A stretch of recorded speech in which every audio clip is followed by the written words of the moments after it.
A Bíblia mostra que Deus muitas vezes usa a maldade humana, usa coisas ruins para realizar um plano de livramento. Veja Gênesis 45:8, uma história conhecida, a história de José. Vocês sabem o que aconteceu com José. José era um moço, um adolescente muito orgulhoso. Ele era o queridinho do seu pai e ele tinha sonhos. Nesses sonhos estava implícito claramente ali uma ideia de um futuro mais glorioso do que o dos seus irmãos. Ele contava esses sonhos para os seus irmãos. Dizia, mostrava os seus sonhos para eles, dando a entender que ele seria grande no futuro e seus irmãos se curvariam diante dele. E com isso ele despertava o rancor dos seus irmãos. Um dia, os seus irmãos aprontaram tudo aquilo que os irmãos conhecem, né? O lançaram numa cisterna, o venderam como escravo, enfim, fizeram maldades com ele. E os irmãos conhecem toda a saga, ele no final se tornou governador de todo o Egito. Mas Gênesis 45:8 é uma perspectiva curiosa aqui. Gênesis 45:8. O texto diz assim, José falando, ele fala assim: assim não fostes vós que me enviastes para cá. Como não? Ele está falando com os irmãos dele. Os irmãos dele venderam José para o Egito. Praticaram maldades terríveis com ele, judiaram dele, o trataram como um escravo e o venderam. E ele diz, não fostes vós que me enviastes para cá, e sim Deus, ele diz, que me pôs por pai de Faraó e senhor de toda a sua casa, e como governador em toda a terra do Egito. Está dizendo, Deus usou vocês, na verdade. Deus é quem me trouxe para cá. Toda aquela maldade que vocês fizeram, na realidade, foi uma forma de Deus me fazer o bem. Ele me colocou na maior posição que alguém poderia ter nesta terra. Vocês me jogaram na posição mais baixa, um escravo jogado num poço. Mas Deus estava por trás disso tudo, usando a maldade de vocês, para me colocar na posição mais alta, como se fosse pai do próprio Faraó. E ele diz no capítulo 50, virando as páginas da Bíblia, ele diz no capítulo 50, no versículo 20, ele fala o seguinte, vós na verdade, ele diz, 50:20, bem conhecida essa história dos irmãos, vós na verdade intentastes um mal contra mim, porém Deus o tornou em bem, para fazer como vedes agora, que se conserve muita gente em vida.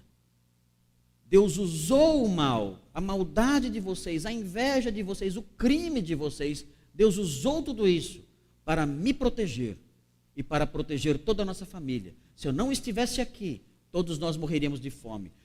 Eu estando aqui, eu pude ser usado por Deus para guardar alimentos e para preservar toda a família de Jacó.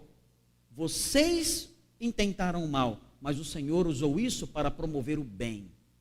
E hoje estamos aqui, vivos. Hoje estamos aqui de estômago cheio. Hoje estamos aqui seguros, porque o Senhor usou a maldade de vocês para nos proteger. Deus faz isso, eventualmente. Deus usa o mal para proteger o seu povo. Vocês devem ter ouvido falar de uma senhora, ela já é falecida, ela faleceu na década de 80, o nome dela é Corrie ten Boom. Ela foi uma holandesa que protegia judeus na sua casa. Corrie ten Boom, o pai dela era um relojoeiro em Amsterdã, e quando eles perceberam todo aquele movimento contra os judeus, ele fez um compartimento secreto num dos seus quartos, na casa onde ele morava, uma casa grande, e ele escondia judeus ali. Corrie ten Boom escreveu um livro chamado O Refúgio Secreto, que se tornou filme também, depois, mais tarde, e é um livro muito interessante. Todo crente deveria ler este livro, O Refúgio Secreto, de Corrie ten Boom. É uma história fascinante, o modo como Deus agiu na história dessa mulher. quando os nazistas descobriram o refúgio secreto e descobriram que eles estavam desobedecendo às ordens dos nazistas e protegendo os judeus, eles foram levados para o campo de concentração. O pai de Corrie ten Boom, a sua irmã, se eu não me engano, ela se chamava Betsy, e a própria Corrie. E ficaram lá. O pai dela não suportou os maus tratos. Num campo de concentração, isso era simplesmente impossível um senhor, uma pessoa de idade, suportar. E ele morreu ali no campo de concentração. E a sua irmã, a Betsy, ela também morreu no campo de concentração, exatamente no dia em que Corrie ten Boom milagrosamente foi liberada. Ela recebeu uma autorização de soltura e saiu. Nesse mesmo dia, a sua irmã faleceu. Mas o que é curioso, nas diversas histórias que Corrie ten Boom conta em seu livro Refúgio Secreto, é um relato referente ao pavilhão em que elas estavam. Elas foram colocadas, Corrie ten Boom e sua irmã, foram colocadas no pavilhão onde mais havia pulgas. Uma coisa, era uma praga. Claro que havia pulgas nos outros pavilhões também, nos outros alojamentos ali dos presos. Mas o lugar onde ela estava, o pavilhão em que ela estava, realmente a coisa era fora de controle. E elas então, as moças ali, crentes, elas se reuniam para fazer ali um tempinho devocional, quando tinham oportunidade para isso, ao final do dia, eventualmente, enfim, quando estavam juntas, elas se reuniam para fazer um tempinho ali, para ter um tempo devocional. E a irmã de Corrie ten Boom começou a ensinar aquelas moças a serem gratas a Deus. E a dizerem ao Senhor, Senhor, obrigado por tudo que o Senhor nos tem dado. Obrigado por essa cama. De fato, muitos, nós estamos no campo de concentração, mas temos aqui um estrado aqui para deitar, pelo menos um teto. Obrigado. E começar a agradecer pela cama, pelo teto. Comemos mal, mas temos o que comer. É muito ruim a comida, é péssimo, muitos morriam de fome, mas temos alguma coisinha. Vamos agradecer por essas coisinhas que temos para comer. E um dia Betsy disse assim, vamos agradecer agora pelas pulgas.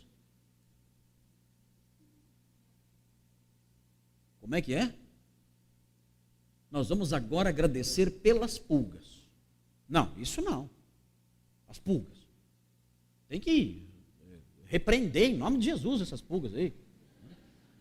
Tem que falar, está amarrado. Está amarrado. Tem que decretar, não é assim? Tem que decretar. Eu determino agora, pulga do inferno. Eu tenho que fazer isso. Não é assim que a gente aprendeu? Não é assim que o meio evangélico aprendeu a fazer? Esse meio evangélico corrompido, imundo, que temos vivido aí hoje em dia, com uma teologia tão suja e mentirosa, temos que aprender isso. Eu disse não. Betsy disse não. Nós vamos agradecer a Deus pelas pulgas. Ok, então vamos. Senhor, muito obrigado por todas essas pulgas que estão aqui. Pela vida de cada uma delas. Nós oramos agora, agradecidas, de todo o coração, por cada uma dessas pulgas que estão aqui nesse alojamento. Ok. Amém? Amém. É um amém muito pentecostal, mas é um amém batista regular. Saiu. O que aconteceu depois? Com o passar do tempo ali no campo de concentração, as moças daquele pavilhão acharam estranho o comportamento dos guardas. Os guardas iam em todos os pavilhões e estupravam as moças. Mas só havia um pavilhão em que eles não iam. Era exatamente o pavilhão de Corrie ten Boom. E sabem por que eles não iam lá? Porque havia um exército pequenininho que Deus colocou ali. E aquele exército pequenininho que Deus colocou ali protegia aquelas moças. Era o exército das pulgas de Jesus. Era o exército de Deus, que Deus colocou lá. Deus colocou o seu exército de pulgas ali, para proteger aquelas moças daqueles homens perversos. E elas nunca foram estupradas, porque os soldados não entravam lá. eles se afastavam daquele pavilhão. E elas então podiam ficar em segurança ali. Vamos louvar a Deus pelas pulgas. E louvaram a Deus, reconhecendo, Deus usa o sofrimento, Deus usa as coisas que nos parecem ruins, terríveis tantas vezes, para nos livrar, para nos proteger